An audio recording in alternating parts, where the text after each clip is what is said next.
Hey everyone, it's Richard Metal Fan here, bringing you guys an old school discography review, and I'm going to be reviewing this band's entire discography in celebration of their new album, which is finally coming out Friday after 13 years of waiting.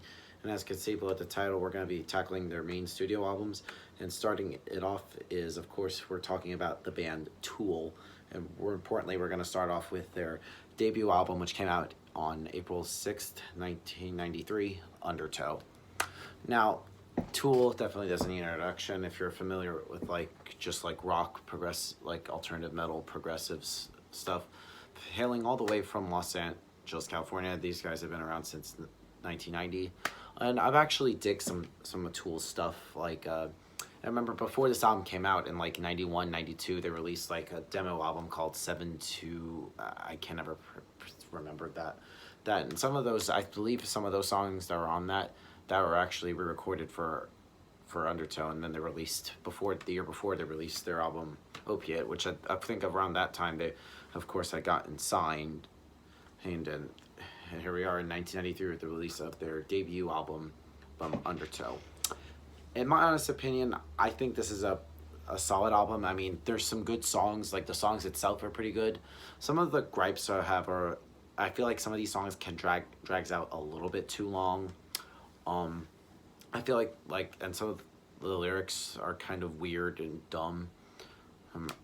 Um, but it doesn't like detract from the actual songs. I mean, I don't know. That just sounds weird to me. But let's just dive right into production. I mean, Tool pretty much has like good quality in production. I feel like this is a good, but I feel like they just gotten better, in my opinion. The vocally, Maynard James Keenan can do no wrong. Has like a very commanding like voice, and I don't know, I just like the sound of his vocals just sound really great. Guitar wise, Adam Jones can do no wrong with guitars, like just like the riffs that he comes up with are just great. And I just that's one thing I like about Tool's like music is like just like the riffs are just like, especially his guitar tone just sounds really crunchy. It also has like a little bit of the grunge vibe, since it came like the early 90s was around the time the whole grunge movement was starting happening. um and it has like that grungy kind of like alternative metal style, but have like that heavy metal vibe to it. The bass playing is pretty audible, but like compared to two albums, you could definitely hear it. And this is the only album which has former bassist Paul Diamore, which I think he left after the band and he was replaced by their current bassist Justin Chancellor. And drumming wise, I mean, Danny Carey can do no wrong. One of the best metal drummers I've seen, and it's just insane about how he does what he does. It's just really great. So yeah, let's just dive into this album track by track. Now, starting it off is the song "Intolerance," which I think is an excellent song, and I pretty much like how the song is like structured. I mean, but the only gripe I have, like I know it's kind of like nitpicking, it's just like the first like 20-second intro is kind of like some weird points. I don't know why they needed it, but overall it kicks in and it just sounds pretty good. Then we go into Prison Sex, which is easily the second best song on the CD. Prison Sex is just gloomy, disturbing counterpart to the next song, which I'll talk about. Now, it's not off. Now, I just like the best song is the part of this is like Maynard's lyrics, just incredible. The lyrics aren't just Maynard whining about some time he got raped in prison, but just so much more. It's about the cycle of like brutality. The song starts with a description of Maynard getting raped, saying, "I've got my hands bound, my head down, my eyes closed, I'm forced wide open." And then Maynard then recovers from this and begins to look for revenge. Like especially the lyrics like, "Do unto others what has been done to me." Despite all the pain that being raped caused him, Maynard rapes another prisoner. Like lyrics is like, "Your breath." Bleh, can't even speak today. Sorry. Like, "You're breathing, so I guess you're still alive, even if science seemed to tell me otherwise."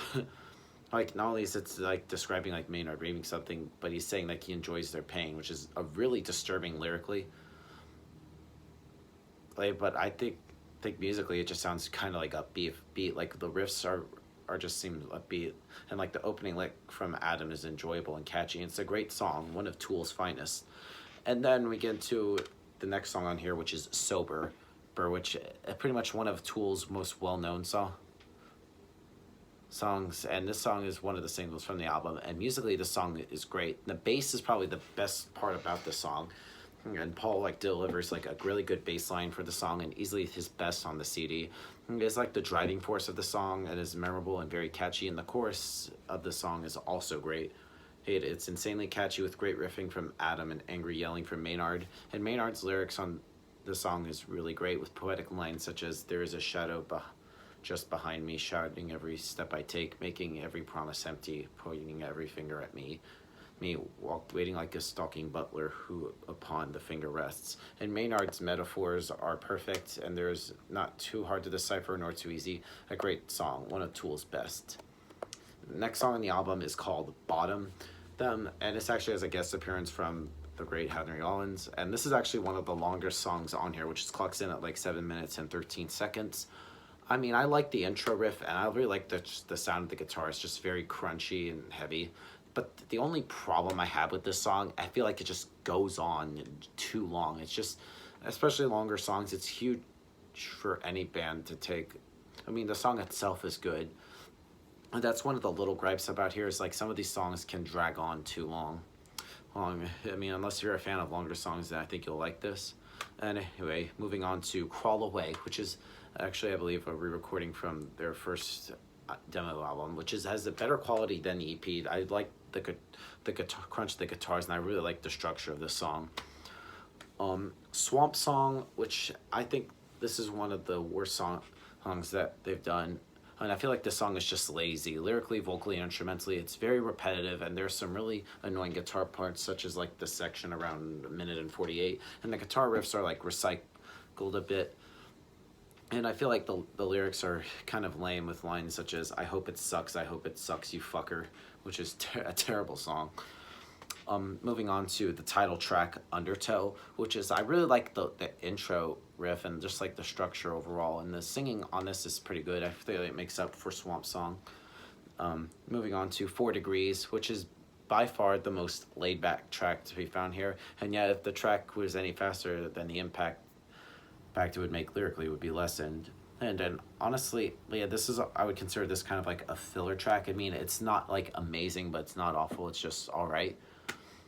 Then we go into Flood, which is kind of similar to like how I feel about Swamp Song, but at least it's better than it. And this is pretty much the only positive about the song. And the intro is incredibly long, clocking in at about 4.5 minutes, and it's incredibly boring. I find myself fast forwarding through most of it.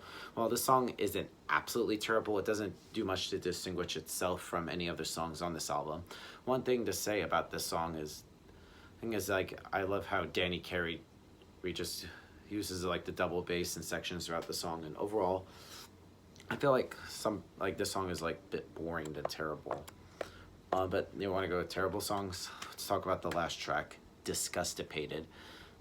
It opens up with some like guy talking about religion, and Tool plays it in a way that sounds like he's mocking itself, and there's like a 7-minute long section with Danny just playing and Maynard repeating, "This is necessary, life feeds on life," which is boring as hell. There's like an 8-minute section which just sounds like it's playing at night, with reeds rustling, crickets chirping, and the like, and then a phone message plays at the last minute. This track is kind of creepy, but I can't decipher the more. I mean, it's like a filler, even though it's like the longest Tool track ever made, clocking in at like 15 minutes and 47 seconds, which is just But overall, Undertow by Tool is a solid debut album. I mean, it has some of its flaws. I really wish they could like cut back with some of the song lengths. So if I were to give this album a score, I'm going to give this probably a solid 7.5 out of 10. So yeah, that's my review of Undertow, guys. Let me know in the comments what you guys think about it, and I'll see you all tomorrow for Anima. And as always, keep it metal.